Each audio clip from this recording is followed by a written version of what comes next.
How to Steal a Dog by Barbara O'Connor. Chapter 1. The day I decided to steal a dog was the same day my best friend, Luann Godfrey, found out I lived in a car.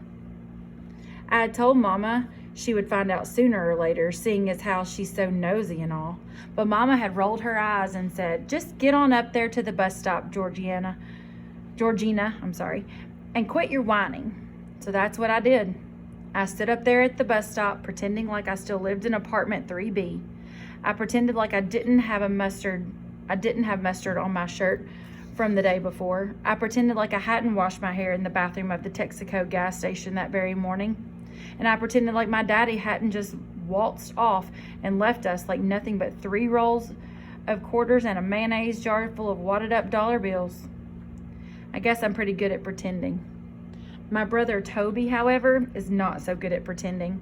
When Mama told him to get on up to the bus stop and quit his whining, he cried and carried on like the baby that he is. "What's wrong with Toby?" Luann asked me when we were standing at the bus stop. "He has an earache," I said, trying as hard as anything to look like my life was just as normal as could be instead of all crazy like it really was.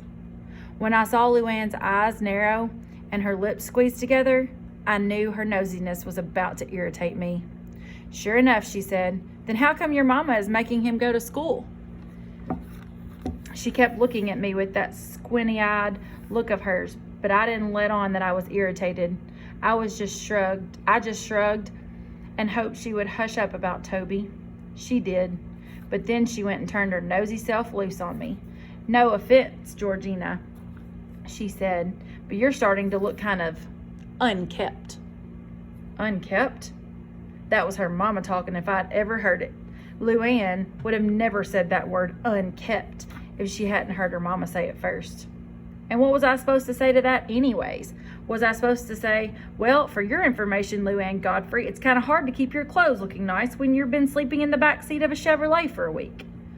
Or maybe I was supposed to say, "I know it, Luann, but my hairbrush got tossed out in the pile of stuff that Mr.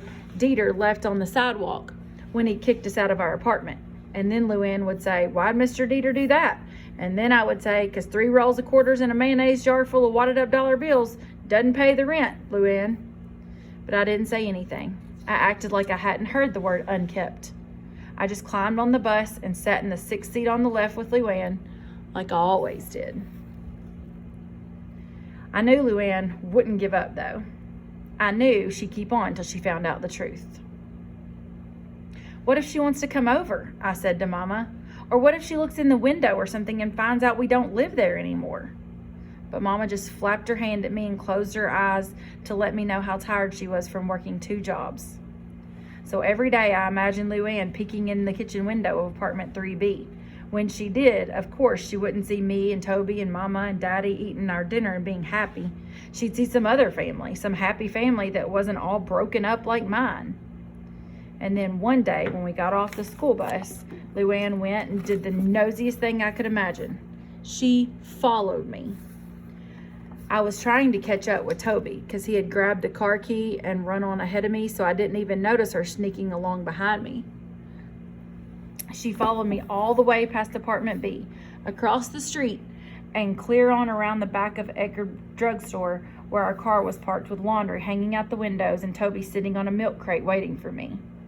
If there was ever a time when I wished the earth would open up and swallow me whole, it was when I turned around and saw Luann looking at me and Toby in that car and all. I could see her thoughts just plain as day right there on her face. I wanted to wave my hand and make that dented up car disappear off the face of the earth. But more than anything, I wanted my daddy to come home and everything changed back to the way it was before. I set a smile on my face and said, "It's just temporary," like Mama would say to me about 100 times. Luann turned red and said, "Oh." "When Mama gets paid, we're moving into our new apartment," I said. "Oh." And then we both just stood there looking at our feet. I could feel the distance between us grow and grow until it seemed like Luann Godfrey, who had been my friend forever, was standing clear on the other side of the universe from me. Finally, she said, "I better go." But she didn't. She just stood there and squeezed my eyes shut And she just stood there, and I squeezed my eyes shut and told myself not to look pitiful. And for heaven's sake, don't cry.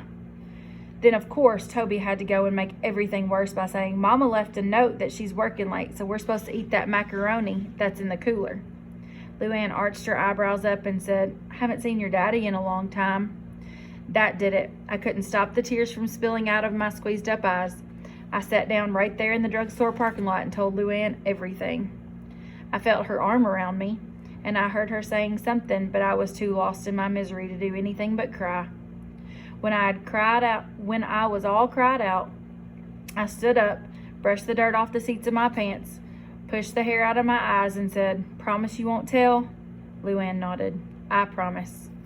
I mean, not even your mama. Luann's eyes flickered for a second, but then she said, Okay. I crooked my pinky finger in the air and waited for her to give me the pinky promise, but she hesitated. I stamped my foot and jabbed my pinky at her. Finally, she crooked her pinky around mine, and we shook. I better go, she said. I watched her hurry across the parking lot, then glanced back at me before disappearing around the corner of the drugstore. I hate that macaroni, Toby said from his seat on the milk crate. It was just like him not to even give me one little minute to wallow in my misery. I stomped around to the back of the car and kicked the cooler, sending it toppling over on its side. Ice and water and plastic containers spilled out into the parking lot. Me too, I said. Then I climbed into the back seat of the car and waited for my mama to come back. It was way past dark when I heard Mama's shoes click-clacking on the asphalt as she made her way toward the car. I sat up and looked out the window. Even in the dim glow of the streetlights, I could see her tired, sad look. Part of me wanted to stay put and just go back to sleep and leave her be, but another part of me wanted to get out and have my say, which is what I did. Mama jumped when I opened the car door. What in the world are you doing awake, Georgina? She said. I hate this, I said. I don't want to do this anymore. I pushed the car door shut softly so Toby wouldn't wake up. Then I turned to Mama and said, You got to do something. You got to find us a place to live, a real place, not a car. Mama reached out like she was going to touch me, so I jerked away. She dropped her hand to her side like it was as heavy as cement. Then she let out a whoosh of breath that blew her hair up off her forehead. I'm trying, she said. How are you trying? She tossed her purse through the car window into the front seat. I just am, okay, Georgina? But how? I'm working 2 jobs. What else do you want me to do? Find us a place to live. I stomped away from her and then whirled back around. This is all your fault. She stormed and grabbed me by the shoulders. It takes money to get a place. She gave me a little shake when she said the word money. I'm trying to save up, okay? She said. She let go of me and leaned up against the car. How much money do we need? I said. She looked at the sky like the answer was written up there or something in the stars. Then she shook her head really slow. I don't know, Georgina, a lot, okay? Like how much? More than we got. We both just stood there in the dark, listening to the crickets from the vacant lot next door. Mama draped her arm around my shoulder and I laid my head against her and wanted to be a baby again. A baby that just cries and then gets taken care of, and that's all there is to a day. Finally, I asked her the same question I asked her about 1,000,000 times already. Why did Daddy leave? I felt her whole body go limp. I wish I knew. She brushed her hair out of my eyes. Just got tired of it all, I reckon, she said. Tired of what? The silence between us felt big and dark like a wall. Then I asked her the question that had been burning a hole in my heart. Tired of me? Mama took her chin on her hand and looked at me. This is not your fault, okay? She peered inside the car at Toby, all curled up in a ball in the back seat. We gotta go, she said. Where? I don't know, just somewhere else. The car door creaked when she opened it, sending an echo into the still night air. We've been up here 2 nights now, she said. The cops are liable to run us off if we don't leave. She shot me a look when she saw the overturned cooler, so I helped her gather things before I climbed back in the car. As we drove out of the parking lot, I slouched down and stared gloomingly out the window.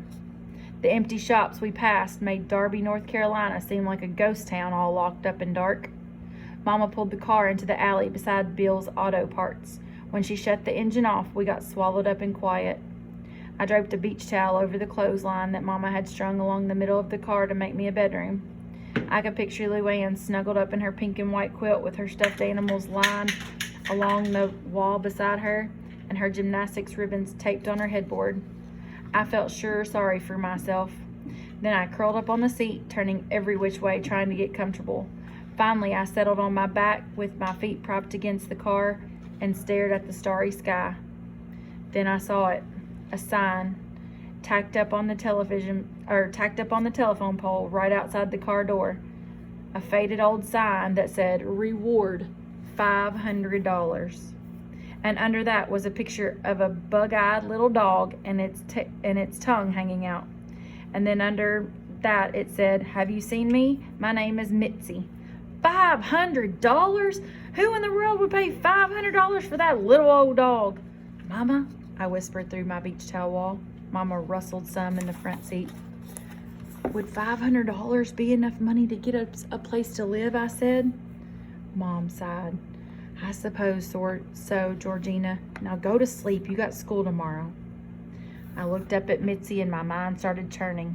What if I could find that dog? I could get that money and we could have a real place to live instead of this stinking old car. But that dog could be anywhere. I couldn't even know where to look. Besides, that sign was old. Somebody had probably found Mitzi and got that $500. I stared out the window at the sign, thinking about Mitzi and wonder if there were other folks out there who would pay money for their lost dogs.